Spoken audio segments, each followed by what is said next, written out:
Hello, everybody. Welcome to the last, and what I think everybody will agree has been a really exciting series. Don't you think this has been a great series this year? And let's see, some of our lecturers are here already. I think Valerie may come in a little bit later. Nat, are you here? Would you stand up? Nat Leftow's in the back. Tobin's over here somewhere. Tobin Shearer's over here. Anybody else here yet? Jeff Wiltsey, he might be at home with a new baby. Dan Spencer, Dan here yet? Well, in any case, thank you guys for being here, and I think the rest will be here later on so we can move down the hallway and have some wine and cheese and chat with them after tonight's lecture is over. First of all, I want to do my usual turn off your cell phones, please. Thank you. Secondly, I wanted to announce that we do have the schedule for the broadcast of these lectures on MCAT. And they're good, and that schedule is out on the table too, so you don't have to remember what I'm saying. But it's from April 26th through, from March 26th through April 23rd at 6 o'clock on Friday evenings. But you may pick up a written schedule of that. I think the Alumni Association is also trying to get some kind of a YouTube link or something like that, but they're not sure exactly what'll be possible. So Jay suggests that you just check in at the Grizz Alum website, and he'll be updating how you're able to access these lectures, because I think they've been wonderful, and you may want to do a rerun on some of them. After tonight's lecture, we will go down the hall to room 331.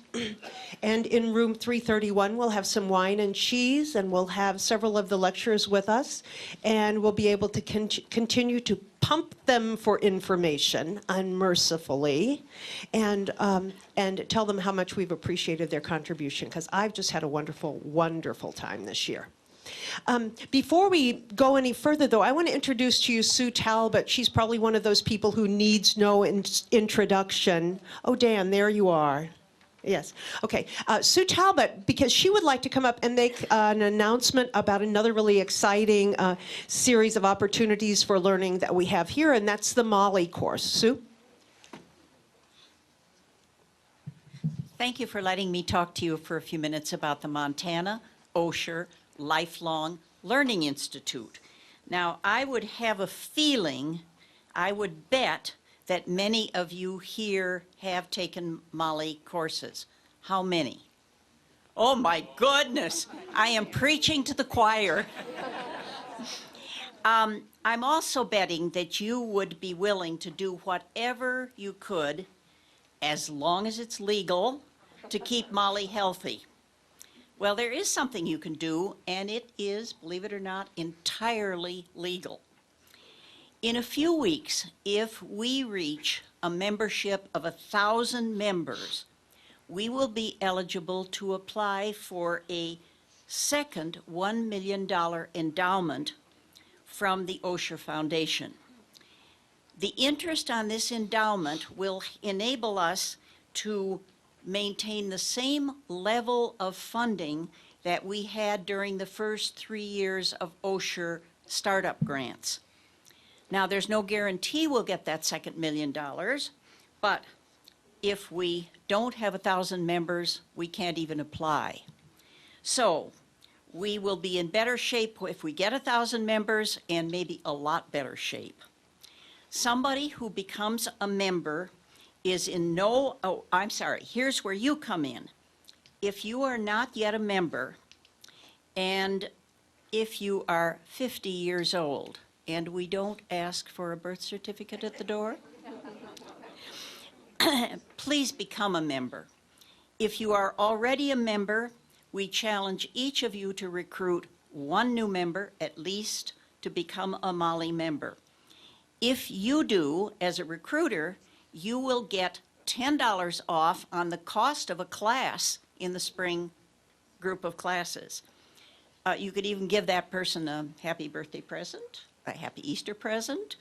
So you can talk to me afterwards about how you do that. Somebody who becomes a Molly member is in no obligation to sign up for a class, But just to let you know about the quality of the professors we have, let me point out that at least 3 of our recent speakers in this series have been or are Mali teachers. I took a wonderful class from, where's Linda? In classical mythology, marvelous.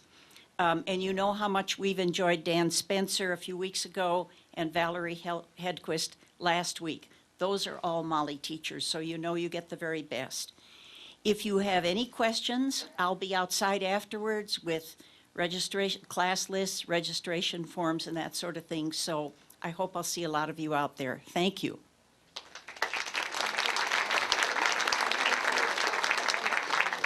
Sue, so you have membership forms and things like that, Sue, that you can hand to us? Okay, that'll be great. And I'll tell you that Mali is really a fun thing to do from the faculty side of things, too. It's just a really wonderful group of students. So if you haven't been there, I think you would enjoy it a lot.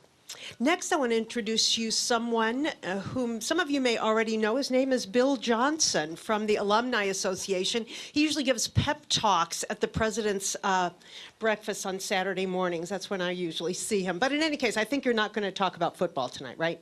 That's right. Okay, excellent. Go Grizz. And if you know me, you know I know very little about football. So I just want to take this opportunity to thank a couple people. I think we should thank Linda for being the moderator and facilitator for our events. And thank you very much. You've already recognized the faculty. Recognize you. I know several members of the board are here. If you'd either stand or raise your hands. Don's here, and Jerry, Linda, Kitty, and we want to thank you as members of the board that brought us this series. So let's recognize them.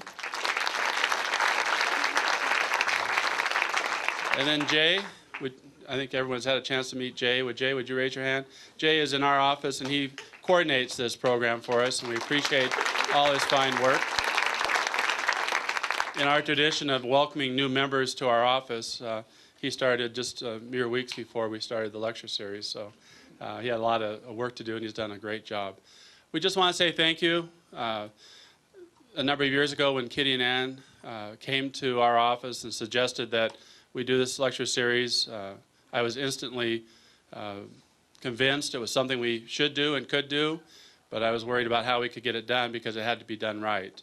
And when I started to drag and slow down a little bit on the project, Kitty and Ann would come to visit me again, and I'd be back in high speed, as you know they can do. So as I talk to my colleagues, they're all very impressed that we can do a lecture series like this, because so often our campuses forget to show off our treasure, and that's our faculty. And we're very pleased to do that. We're very pleased for your support. And enjoy the lecture, and we'll see you at the reception afterwards. So thanks very much.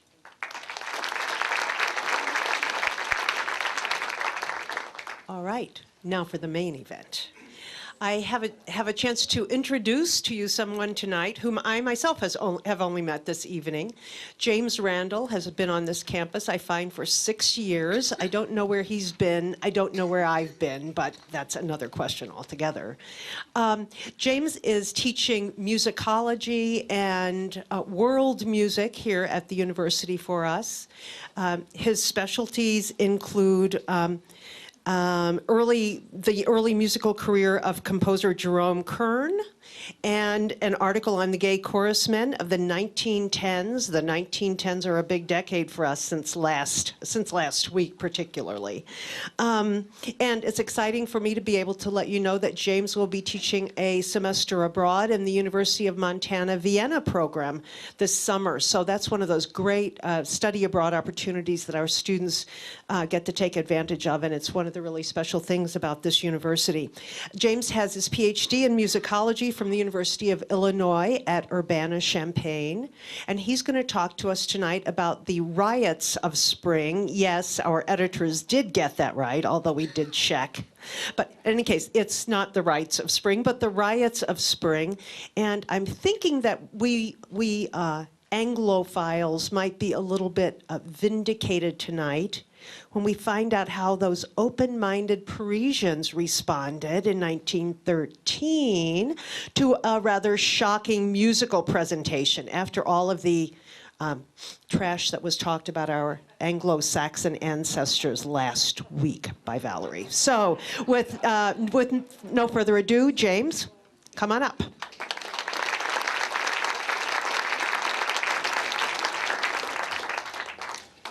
Thanks, and thanks for coming out this evening. I know it's kind of a busy time, especially for music lovers in Missoula, because there's a symphony concert going on tonight. So I guess I'm competing with that a little bit. Those of you that know me, have seen me around campus, are probably surprised to see me in a tie, too. I tend to keep a low profile. As you heard in the introduction, my specialty is musical theater. So it's kind of far afield from Stravinsky in a way, but he's a very theatrical art composer in a lot of ways. I think you can see a lot from a picture, and you can kind of see some of his sensationalism, I think, in that opening figure. Riots of Spring is the title of my talk, but the piece is actually called The Rite of Spring. And I called it Riots of Spring because it induced a physical riot. How many of you went to the Missoula Symphony this weekend? Yeah, oh, quite a few of you. And I guess there was a pretty modern piece played that I hear that not everybody was quite so crazy about. But I imagine you all sat there very quietly and applauded nicely at the end. That's not at all what happened with this particular piece. It's rather infamous, and it'd be hard not to be infamous to imagine a ballet, a piece of art music, in the early 20th century that centers around the idea of human sacrifice, ritualistic human sacrifice. So there's the riot, and since then it's become kind of a musical icon for barbarism, for primitivism. How many of you have heard the piece before, the music? How many of you have seen the ballet? Yeah, not too many people. It's not as well known, so I'll be showing quite a few clips throughout the night, so you get an idea of how it's choreographed, because it really is a work that I think, in my opinion, should be choreographed, because that's the way it was intended. But also very well known as concert work. I imagine a lot of you have seen Fantasia. It was used in the score for Fantasia in a really famous sequence that involved the evolution of the Earth and then the extinction of the dinosaurs. So another musical icon for primitivism.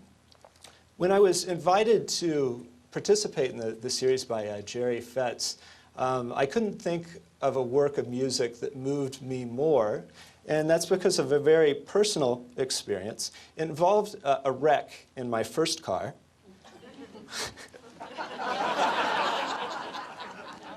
And back in the day of cassettes, my band director had given me a cassette of The Rite of Spring, and I was just blown away with it. I was a tuba player in the Midwest, and frankly, I found symphonic music a little boring, a little dry. I liked band music, but my band director said, well, try this out. I think you'll like it. And I did. I nearly wore the cassette out, and on the way back from a tuba lesson, I was playing this in my car, and I was trying to fast forward it to a part I liked best, and this is when the crash happened.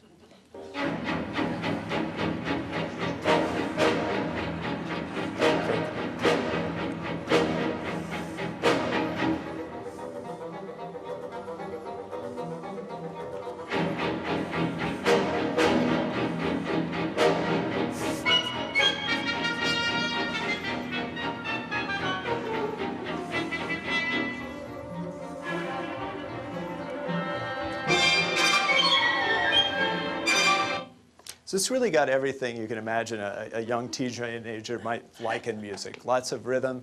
It was also this piece of the ballet, if anyone knows the title of it, it's called Dance of the Adolescents. So particularly apt too. A lot of you have probably heard that music or heard it ripped off by any number of film composers. But as you mentioned, not a lot of people have seen it as ballet. So I want to show maybe the first 5 minutes so you can get an idea of how they've recreated this in more recent times. This isn't the original choreography, but it is Igor Stravinsky's music.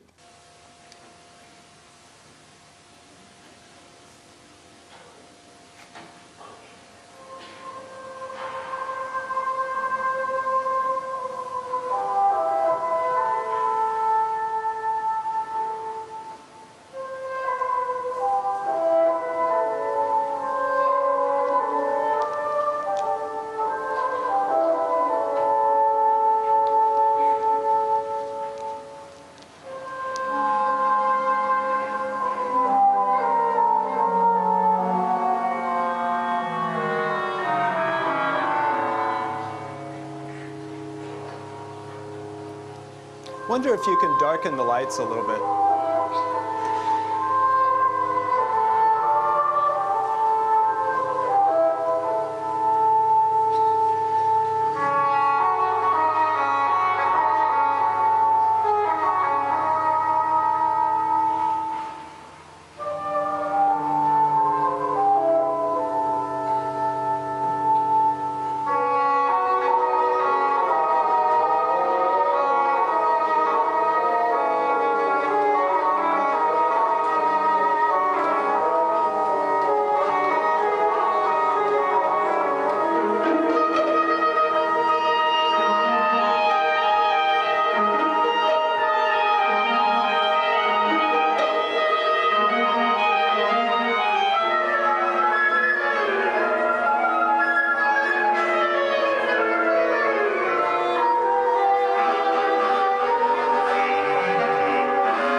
Pretty amazing piece, and I think, especially in its modern productions, it really has the ability to still sort of shock. And one of the reasons I enjoy the piece so much, especially with choreography, is that it allows new audiences and new artists to sort of emote their own feelings about what is primitive, what is barbaric, and explore that creatively.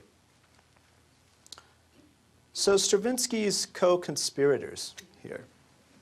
We see Stravinsky up there.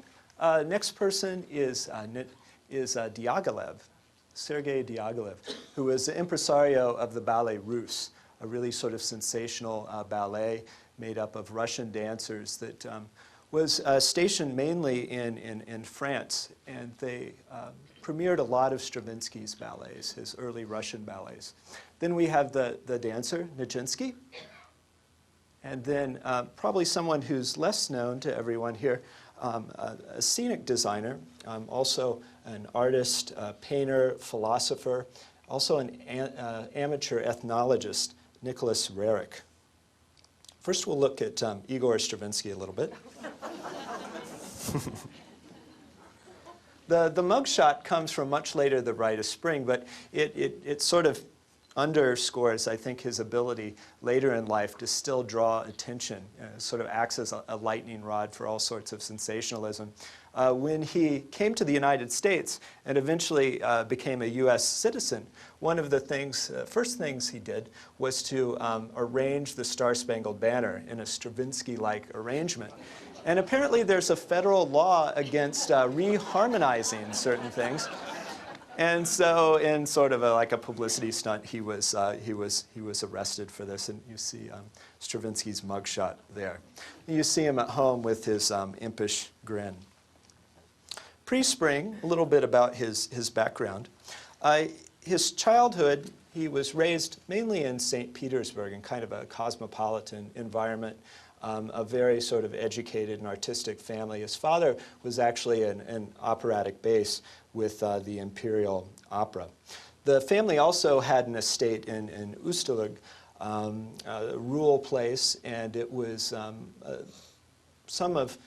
place for some of Stravinsky's first musical memories. He remembers hearing peasants creating music and being kind of interested by the sounds. And we'll see how that plays an interesting role in source material for the Rite of Spring later.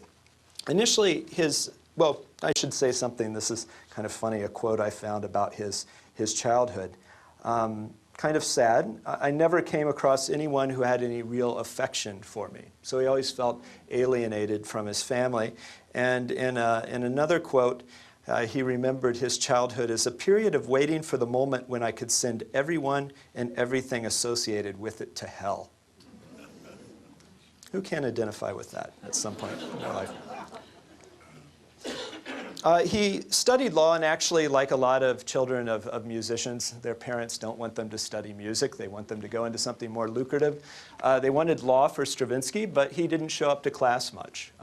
His passion was for music, and a close friend of the family apparently was Rimsky-Korsakov, a Russian nationalist composer, who really enjoyed using folk sources from traditional music of the countryside into his music, but dressed it up in a really sort of artistic way. We'll see how Stravinsky's approach to handling these materials is quite a bit different, and is in many ways at the root of his sounding modern. So the idea of creating something modern by returning to the past for inspiration is sort of interesting. Especially interesting in the case of Stravinsky because he liked to cover up these influences. Later in life, he wanted to be thought of as kind of an abstract musician. But in reality, a lot of his early works were deeply influenced by folk songs. And he wasn't always honest about sources for a lot of his melodies in these early ballets, particularly in the Rite of Spring. Stravinsky's first big break came after Sergei Diaghilev, the ballet impresario, heard an early piece of Stravinsky's, Fireworks, and he was dazzled by the young composer's gifts at orchestration, just how he wrote for instruments and the colors that he used. And so Diaghilev saw him as the ideal composer for what he was trying to promote in his ballets, which had a lot to do with color, with new music, new choreography. I was also lucky that in the case of the Ballet Russe, being a foreigner in a place really gives you a sense of identity sometimes. If you travel anywhere, you're suddenly that American abroad.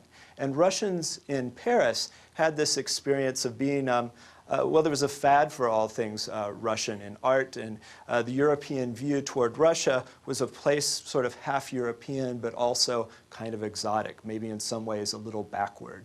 And so a lot of the Ballet Russe ballets, like these three first ones by Stravinsky, the Firebird, Petrushka, and the Rite of Spring, sort of propagandized people's ideas of Russian exoticism on stage in these ballets. A quick look at some of the other artists that the Ballet Russe worked with, and it's really, as you can see up here, a list of amazing collaborators: Picasso, Braque, Axt, Chanel, Coco, Miro, Dali, and Matisse, and composers Debussy, Stravinsky, Poulenc, many others as well. And then choreographers. Nijinsky, in particular, was one of the most acclaimed choreographers for the Ballet Russe.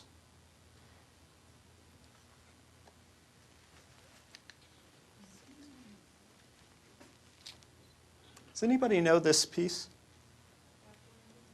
Yeah, Prelude to the Afternoon of a Faun, a piece by Claude Debussy that's played really often as an orchestral work, but the Ballet Russe choreographed it, Nijinsky choreographed it and staged it.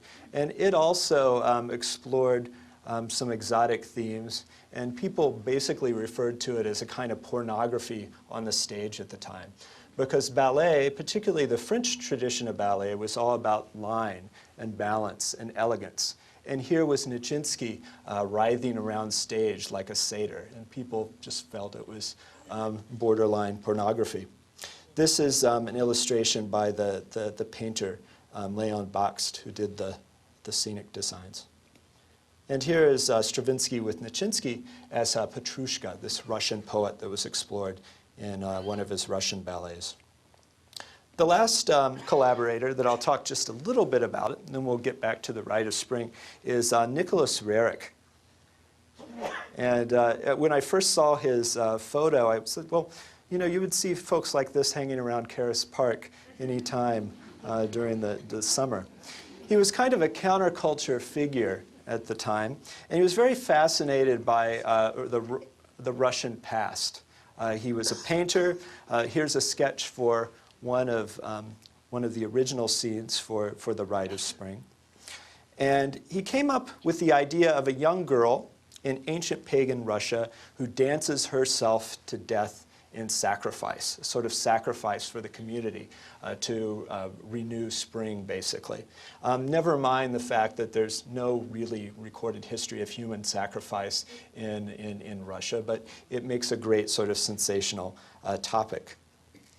A friend said, this is a quote from a close friend, he was utterly absorbed in dreams of prehistoric life, strangely susceptible to the primordial and weird charms of the ancient world. It was influenced by primitivism in art, and this ties in well to last week's lecture. You remember that, well, although the exhibition didn't cause a riot, it certainly caused a lot of stir in the press. People were upset with the sort of fleshy tones. They weren't the right color. Primitivism, or in French, sometimes these folks were known as les fauves, or the wild beasts. And they explored ritual and also the idea of kind of primitive past imagined through art. Also, a lot of it was basically about sexualizing folks that they considered more primitive than Europeans, maybe in touch, a little closer in touch with sensuality. So Matisse was one of the leading primitivists. So these folks all came together for the Rite of Spring. And Stravinsky and Rarick together came up with this idea for a scenario in 1910. There rose a picture of a sacred pagan ritual of the wise elders. They're seated in a circle and are observing the dance before death of a girl whom they are offering as a sacrifice to the god of spring in order to gain his benevolence. This became the subject of the Rite of Spring. This is from Igor Stravinsky. An interesting quote later in life, they asked him, "What do you love most in Russia?" He said, "The violent Russian spring that seemed to begin in an hour and was like the whole earth cracking." Also really appropriate to this particular scenario. So it's not really a narrative in the sense that it tells a story, but it's a series of rituals. And you can see that from the titles, it's all based on kind of a sensationalism. There's this introduction, which you heard, and then the augurs of spring, the omens of spring, and the dances of the young girls, and we stopped just about there. And it's in two parts. The ballet is about 33 minutes in length. The second part, and what we'll see at the end of the lecture, is a kind of modern production, different production from the one you saw, this one without horses, that portrays that final sacrificial dance where the young maiden sacrifices herself in a sort of dance to the death. Scenic designs, these were what Rarick eventually came up with for the sets, and then part of the second part. Luckily, the costumes still are preserved, and he put a lot of love into these. These are all elegantly hand-painted, and a lot of them survive. And so it enabled dance historians and people that wanted to reconstruct Nijinsky's choreography to be able to do that later on. And sketches of, let's go back to that. His artistic sketches, the maiden, the wise old sage, and then a publicity still that looks almost comical today.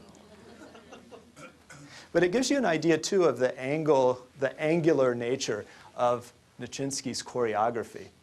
And this is what a lot of people found, well, basically just funny. They thought it was a little ridiculous. These dancers positioning their bodies in such awkward ways.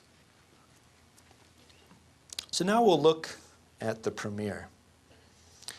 Paris, May 29th, 1913. It's in a beautiful Art Deco theater, the Théâtre des Champs-Élysées. And the evening didn't actually begin with the Rite of Spring. I mean, as we understand, so much is about context, right? And so this is the piece that opened up the evening.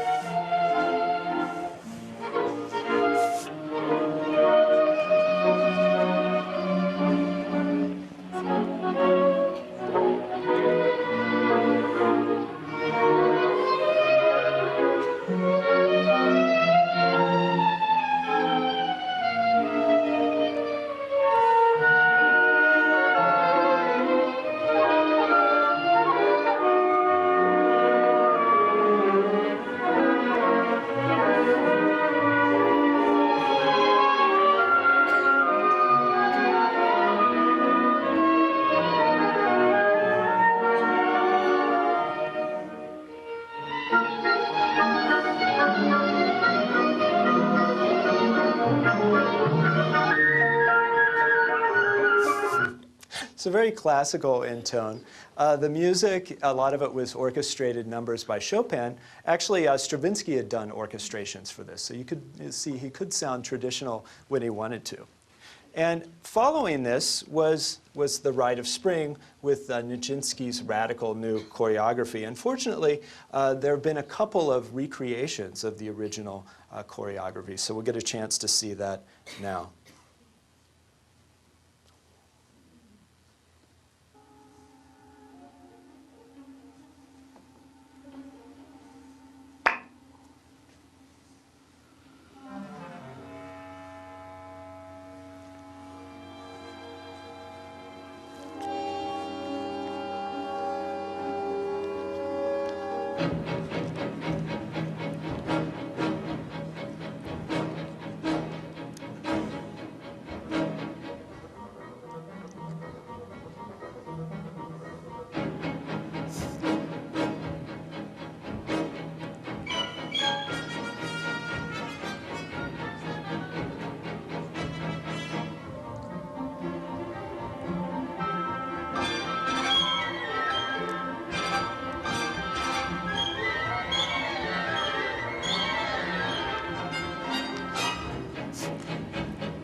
Okay, not quite what they had expected after the Chopin.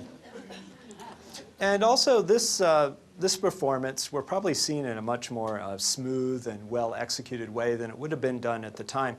The music was so complex that musicians just had real problems with it. Some of the barbarous sounds that Stravinsky was hoping to get from the instruments caused them to play in really odd ways that they weren't accustomed to, very high in their range, and so that people were confused even what instruments that they were hearing.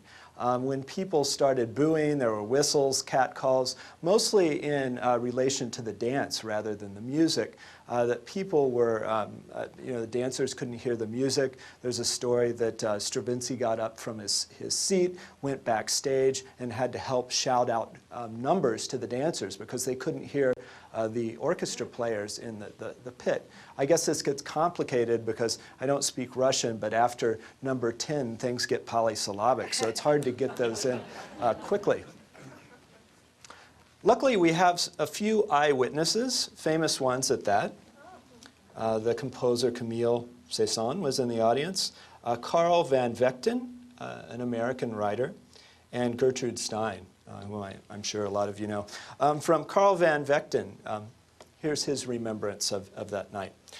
Quote, "A certain part of the audience, thrilled by what it considered a blasphemous attempt to destroy music as an art, and swept away with wrath, began very soon after the rise of the curtain to whistle, to make catcalls, and to offer audible suggestions as to how the performance should proceed. Others of us who liked the music and felt that the principles of free speech were at stake bellowed defiance. It was war over art for the rest of the evening." A young man in back of me started to beat rhythmically on the top of my head with his fists.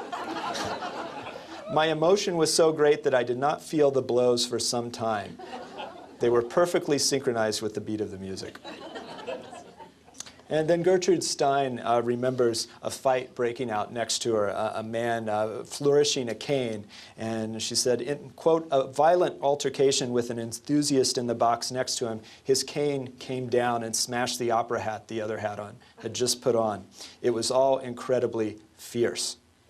Stravinsky wasn't pleased at all. Later, he was kind of excited about the publicity that this offered him, but at the time he thought it was kind of a disaster.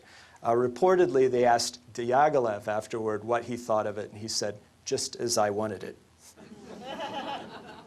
How about the music, and not so Silent Spring? Couple great quotes. "The music baffles verbal description. To say that much of it is hideous in sound is a mild description. There's certainly an impelling rhythm traceable. Practically, it has no relation to music at all, as most of us understand the word."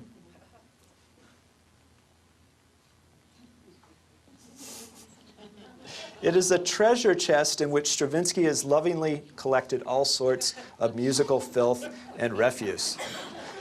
Now, this must have stung considerably, because this is from César Cui, who, along with Stravinsky's teacher, Rimsky-Korsakov, was one of the Russian Five, these Russian nationalist composers. So Stravinsky certainly was treating folk material in a more modern way, but definitely can be seen within that same tradition. The next quote we'll return to later. "Despite its excesses, it smells of Russia."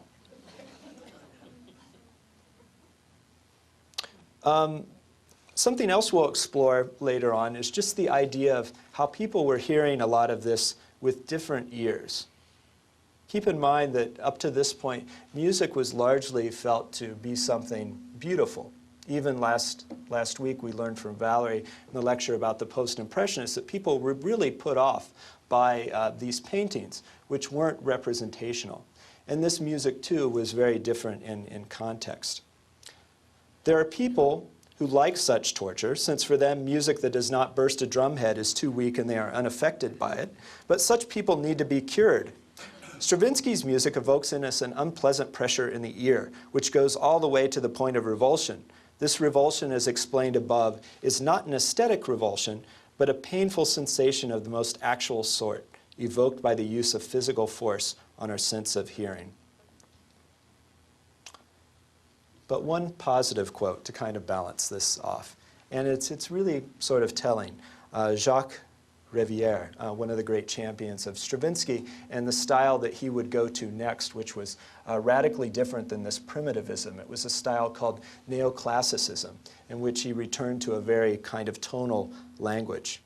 He says, "The great novelty of Le Sacre is its renunciation of sauce. Here is a work that is absolutely pure. Bitter and harsh, if you will, but a work in which no gravy deadens the taste. No art of cooking smooths or smears the edges. It is not a work of art with all the usual attendant fuss. Nothing is blurred, nothing is mitigated by shadows, no veils, no poetic sweeteners, not a trace of atmosphere. The work is whole and tough. Its parts remain quite raw. They are served up without digestive aids. Everything is crisp, intact, clear, and crude."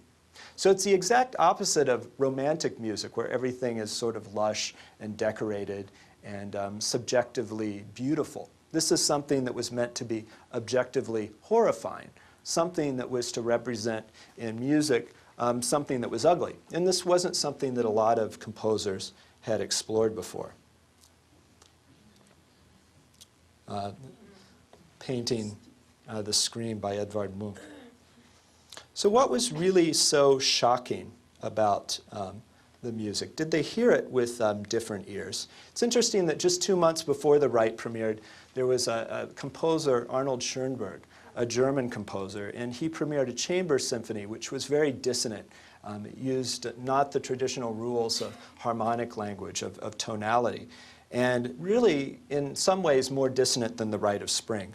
The audience screamed at the stage, the police were called, the concert actually had to be canceled. And afterwards, in the press and also, lawsuits were actually raised against the concert promoters.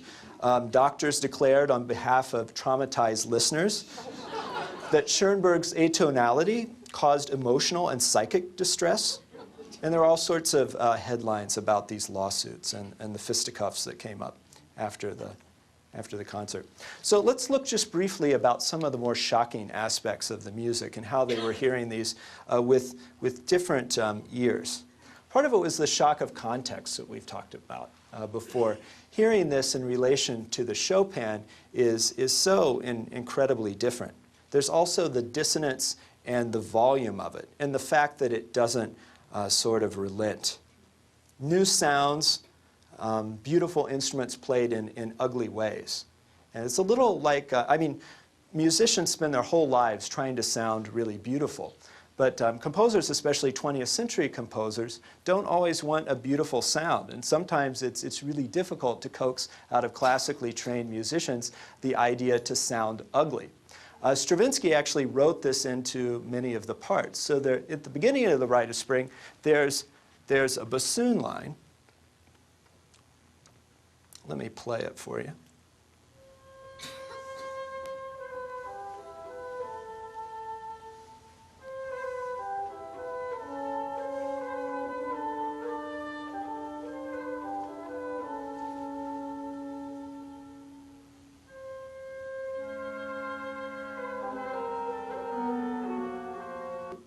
Now, bassoon players have learned to play this in a really beautiful, kind of elegant way.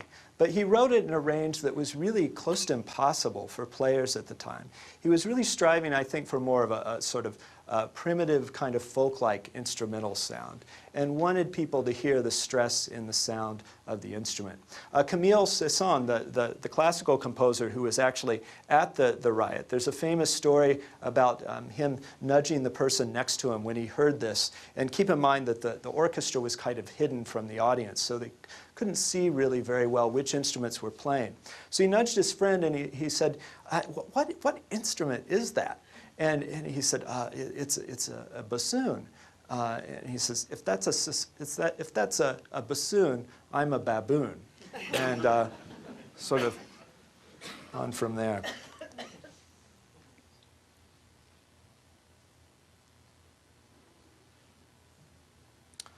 Something else that I think is interesting about the Rite of Spring is that it defies our sense of expectation. And people become uncomfortable when they can't process their sense of expectation. Compare music to the other arts. I mean, if you see an ugly painting or a photograph that's difficult, you can kind of turn your head. You can't really do that with music. You can sort of cover your ears, but in a concert experience, you're sort of surrounded by it. And especially in music like this, which is constantly syncopated, you don't have a sense of always whether you're in the middle, the beginning, or the end. And there's no place for your ear to find a resolution. So Stravinsky thwarts our sense of melodic expectation, of rhythmic expectation by putting beats where they shouldn't go, or traditionally haven't gone before. Let me show you a little. Those of you that read music will get an idea of the complicated nature of this new rhythmic language he was working with. And this is something that composers, 20th century composers, were sort of struggling with writing down a lot of these sounds. Now, the interesting thing is that in Eastern European folk music, you can hear a lot of these rhythms, these asymmetrical rhythms that occur in a very sort of natural way. People grow up with that and are very accustomed to it. But writing it into classical notation was really difficult for instrumentalists at the time to grasp.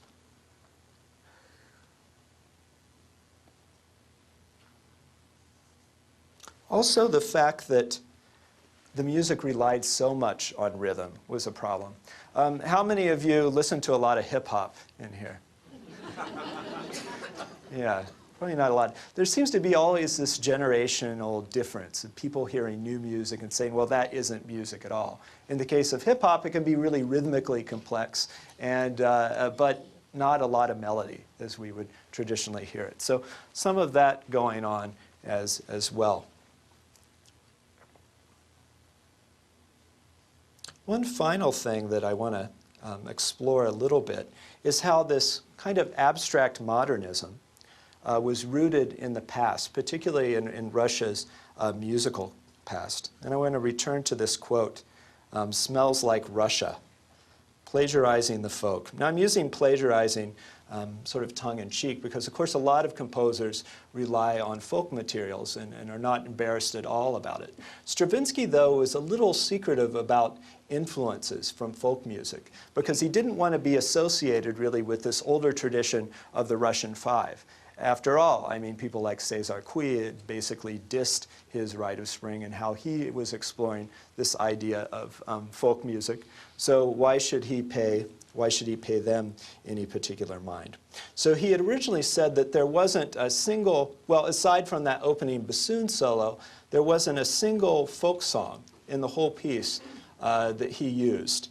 And he said, if any of these pieces sounds like Aboriginal folk music, it may be because my powers of fabrication were able to tap some unconscious folk memory. Well, it turns out this unconscious folk memory was basically based in a collection of Lithuanian folk tunes that Stravinsky had on his piano, and also a collection of folk tunes that Rimsky-Korsakov, his teacher, had put together as well. So there are literally dozens and dozens of traditional folk tunes that Stravinsky fragments in interesting ways. And just as kind of a point of comparison, I'll play a couple of clips. And I think you can hear in the tone of the voice, also in some of the sections that we saw, particularly where it was choreographed in these round dances, you'll see, I think, connections between the choreography and Nijinsky's choreography, also in the tone of the music and this ostinato, these repeated rhythms and cycles of rhythms. One of the things Russian folk music does so well is to take these little melodic fragments, but they're displaced rhythmically over time. So the emphasis on particular notes comes out at different points more than others. So a couple of quick examples.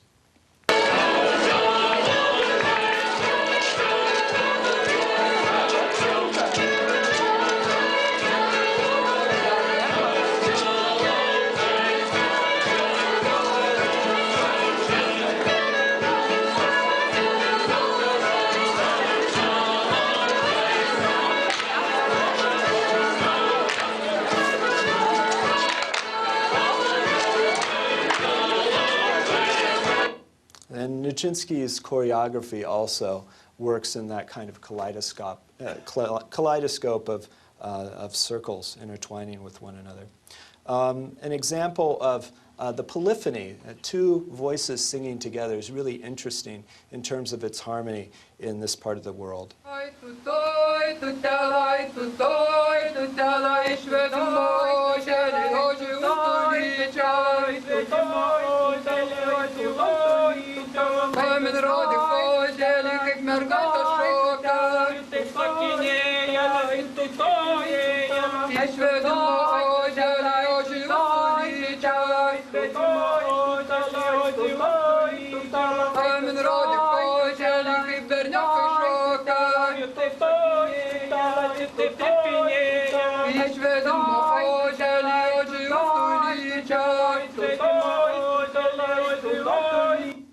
There's a piece of Stravinsky's that he wrote later called Les Noces, the wedding, and it uses lots of wedding folk material from this part of the world. And the similarity, especially to that sort of music, is really striking. In closing, I want to play just the last sacrificial dance, so we'll get a sense, we'll get a chance to sacrifice all together, I guess. And also to bring this back to its status, I guess, as a living art. Because to revisit this piece, I mean, we could have problems with the piece historically. I mean, it was kind of an imagination of a bunch of white Europeans, basically, and sort of emoting through this piece their fantasies about the sacrifice of a virile young virgin for the gods of spring. So something very sensational about the topic. One of the things that modern choreographers have done with the work, particularly one named Pina Bausch, have treated the work in kind of a postmodern feminist sort of way, seeing it as a kind of battle of the sexes, and this last sacrifice rather as kind of a willing sacrifice of the woman as a kind of objectifying of her. So it puts a completely different reading on the piece, but I think it works in a modern context because it communicates that same sense of barbarism that the original did. So this is about 3 minutes, I think.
And sort of an odd coincidence, the chord that ends that piece, spelled from the bottom up, is D-E-A-D.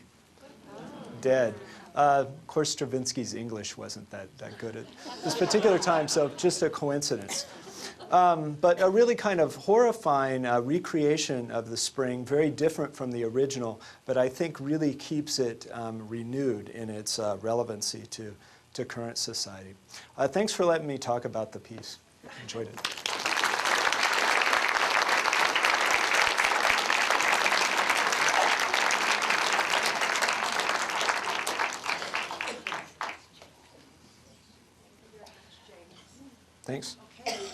questions already? Jay, are you going to do questions or shall I do questions? Yes.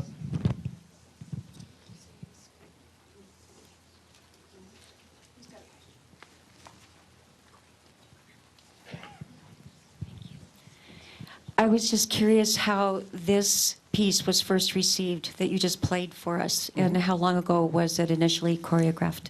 I think this happened in the 90s, and it's something that's fairly new to me. I found the production on YouTube because one of the unfortunate things about this particular piece is that it's not often revisited and sort of out there as far as like DVD copies that are readily available.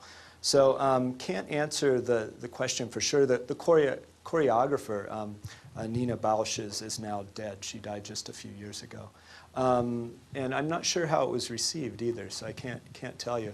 I do know that it's not the most sensational production of the Rite. There's a particular one I found also that was really graphic, where basically the whole ballet is envisioned as a rape and done in the nude. So it's particularly disturbing.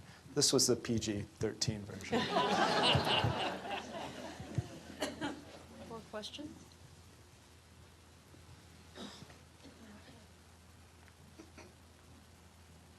I have a second question. Okay. Yeah. Other than I'm thinking, who would you compare today, or is there someone that is composing now that would be considered as sensational as Stravinsky?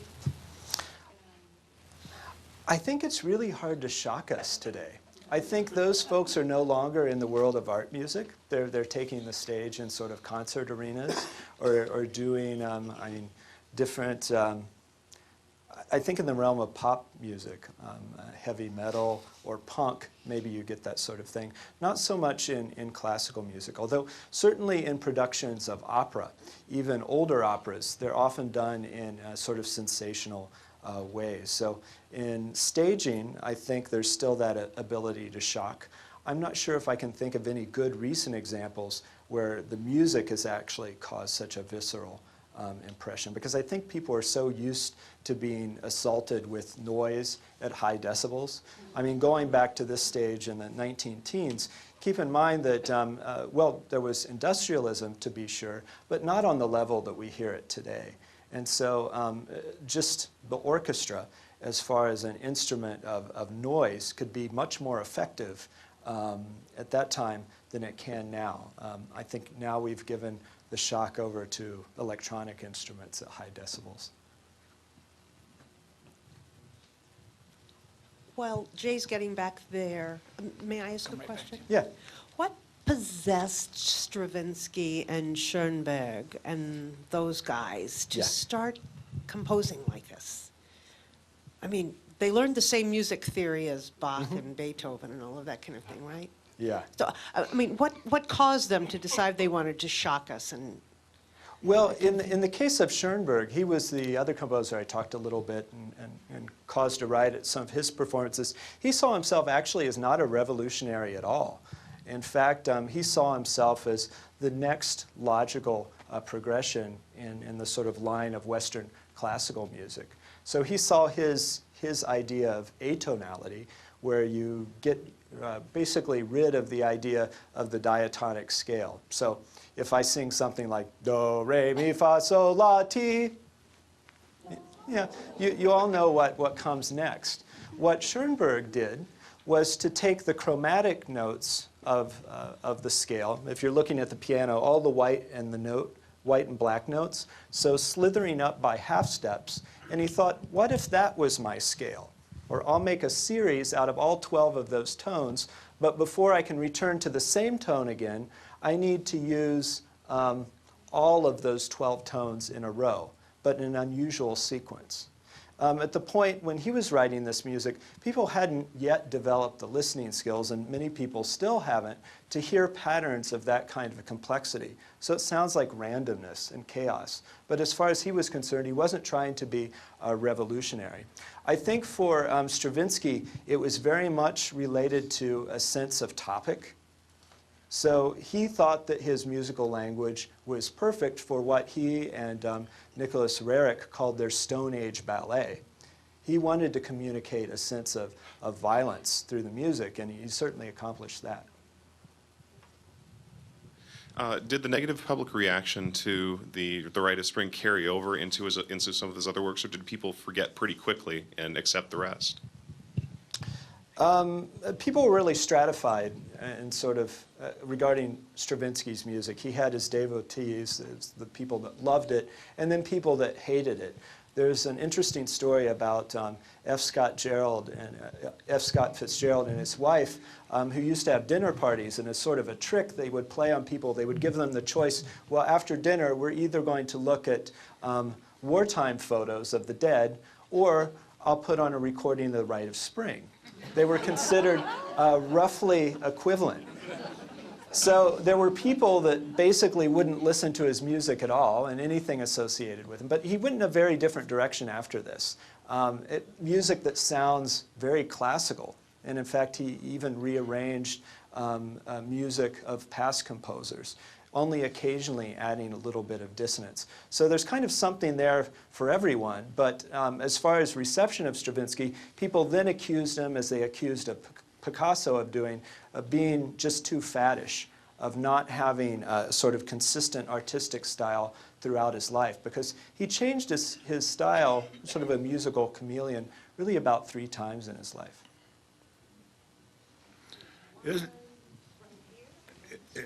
Isn't it rather odd, since the politics of the time in Europe was full of anarchy, and they just couldn't accept it musically? Because that's what this is, anarchic. Yeah, it couldn't be a better sort of analog for what was going on at the time. And I think artists saw that, but for the general public, I mean, they often enjoy art, particularly at this point, as an escape from that kind of awfulness of life. And so, you know, if you go to a movie, a lot of times you don't want to see something that's heavy and dramatic. You want to escape from yourself. And particularly with the idea of Stravinsky's music, people just didn't want to sit through it. They found it just such an assault to their senses. There's a great book called Proust Was a Neuroscientist. Maybe some of you have heard about it. And it's about the idea of artists anticipating things that neuroscientists have later discovered to be true. And so with Proust, the author is dealing with the sense of exploring memory and how memory is mutable and it changes depending upon your perspective. In music, in Stravinsky, there's a chapter on the Rite of Spring, and he talks about it as being a little too early for people's ears. Today, when we see this music, or rather we hear this music underscoring a film score, it seems utterly appropriate for the task at hand. I mean, sure, it sounds barbaric, it sounds aggressive, it sounds primitive, but we see that as a suitable use for music today in a way that I don't think people at the time considered. Oh. Yeah. You talked a bit about what I was going to ask you about, what happened to Stravinsky after this. But what did Disney do for him, and why? That was a great popularization of some classical pieces. Why Stravinsky? Why? When they approached Stravinsky about using his Rite of Spring, and I guess they were going to use it regardless of having permission from him or not. And he was very concerned once he moved to the United States about his copyrights, because they were held in other countries and they didn't always follow. And so he actually rearranged part of the Rite of Spring so he could collect some royalties based on this new performing edition. He wasn't that fond of Fantasia. I've got a quote, I think. Let me bring it up in my notes. I've actually got a little clip here, too. And this was actually about a performance of the Rite of Spring he didn't care for by the German conductor Herbert von Karajan. And he said that of Karajan's performance, it was too polished, a pet savage rather than a real one. And he described the tempo that he took as the tempo de hoochie coochie. And then this is the relevant part to the Disney version. He says, duller than Disney's dying dinosaurs. So I don't think he was crazy about it in an artistic sense, but he liked the money associated with it. Yeah, I had a question. My first has a couple parts to it. My first is kind of the association with that you're making with primitivism and violence and barbarism, and I'm kind of curious how these are intermingled. The other is, are modern composers or composers still exploring what we're calling this primitivist theme? And my last point that interests me is that this was developed so soon before World War I and that incredible outbreak of violence. And these are just thoughts. If you have any response, that would be great. Yeah, its relationship to primitivism. I think there's always a need to kind of project one's darkest impulses in art, and to use as a vehicle to address this kind of primitivism the idea of an other. So somebody that we can sort of racialize as different, or someone far in our past, someone not yet evolved. And so that becomes the catalyst for exploring our kind of inner id, our sort of darker ideas. And I don't think that's unique to this particular time, and I think it still, continues a lot, particularly in the realm of, what should you call it, sort of art pop music. Artists like Bjork and others regularly kind of explore this dark side of things and getting in touch with that inner id. Oh, and about World War I? Well, a lot of people have seen this as kind of a precursor, an artistic precursor to what happened, the violence in World War I. I don't really like that kind of teleological view of saying like these works anticipate other events. I do think very much that they reflected things that were going on, the climate of the time. Certainly Stravinsky becoming exiled from his homeland of Russia and seeing what happened afterwards. I mean, we can see some of this. I'm reluctant to say that it anticipates it, but that it does reflect events that led up to that kind of cataclysmic violence. Your comments just now connect with the question I had on this concept of alterity, and particularly how it was racialized. Especially in the first choreography you showed us or rather the second one from the original, there was very clear Native American themes that are being developed. This is a time in the U.S. at least where we see some of that romanticizing of not only the Native but also of African Americans coming in. If you could talk at all about how this was discussed or referred in a racial context a bit more. Be interested to hear So that. you mean you saw sort of an evocation of Native Americans in the Rite of Spring? Mm-hmm, yeah. I think we do see that with our sort of eyes, but in Stravinsky's context, he wouldn't have made that association, and Nijinsky as well, I think, wouldn't have made that association. It's interesting that Roerich, the scenic designer, was kind of sort of self-fashioned ethnologist, and actually around 1904 he took this tour of Russia and ancient sites in Russia, did a lot of reading, and so I think a lot of this is kind of an imagining of the primitive, but I don't think in the choreography that it's a lot different from what I've seen in certain East European folk dances. So I think the Native American connection is maybe one we'd make today, but they wouldn't have at the time. Yeah. You mentioned this, but on Sunday we heard Oceana, Uh-huh. okay, which is very modern. I think it was composed in the 1960s. I don't know, actually. I missed the concert. So. And it's totally different, which to me is part of our era. Mm-hmm. And I wondered if you've heard it, I assume. No, I haven't Oh, you actually heard the haven't? piece. Okay, then This is a my piece, question Oceana, is, that was I debuted. wanted a comparison because it's so much more modern than this, and very, very different, very beautiful, very beautiful. Yeah, I can't speak to the piece, unfortunately. Right back there. Yeah. There's one school of thought that suggests that the riots during the premiere were not entirely spontaneous, but in fact were orchestrated to a certain extent. Can you comment? Yeah, it turns into kind of a he said, she said turn of events, but certainly they knew that something was afoot. I mean, the artistic community in Paris was kind of cliquey. The people that enjoyed seeing the Ballet Russe expected sensationalism. And they had been rehearsing, I think Stravinsky said at one time, something like 100 rehearsals, which for a professional ensemble is an immense undertaking. So it's difficult to think that the performers at the time, dancers, were like, I mean, the dancers said that the dances actually made their insides hurt, that it jarred their kidneys and their livers. They're complaining about it. The musicians were also like, what is this that we're being asked to do? And weren't always taking the music as seriously from a musical point of view. So I'm sure that it was in the air that this was going to be a big kind of event.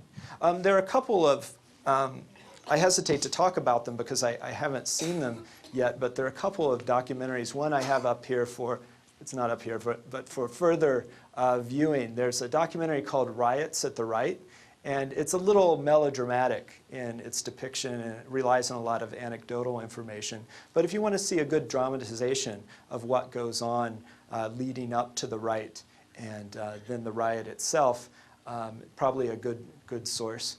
Also, there's another one, a movie, maybe some of you have seen. It's called Igor and Coco, or Coco and Igor. It's an art film about the relationship, the affair that developed between, oddly enough, between Stravinsky and Coco Chanel. And she was a big advocate of the post-impressionists, of modern art and music at the time, and saw Stravinsky as a potential sort of sexual trophy. And so it's an exploration of their relationship. It's almost 8:30. What if we adjourn down to room 331? Let's just thank Professor Randall one more time. Thank you.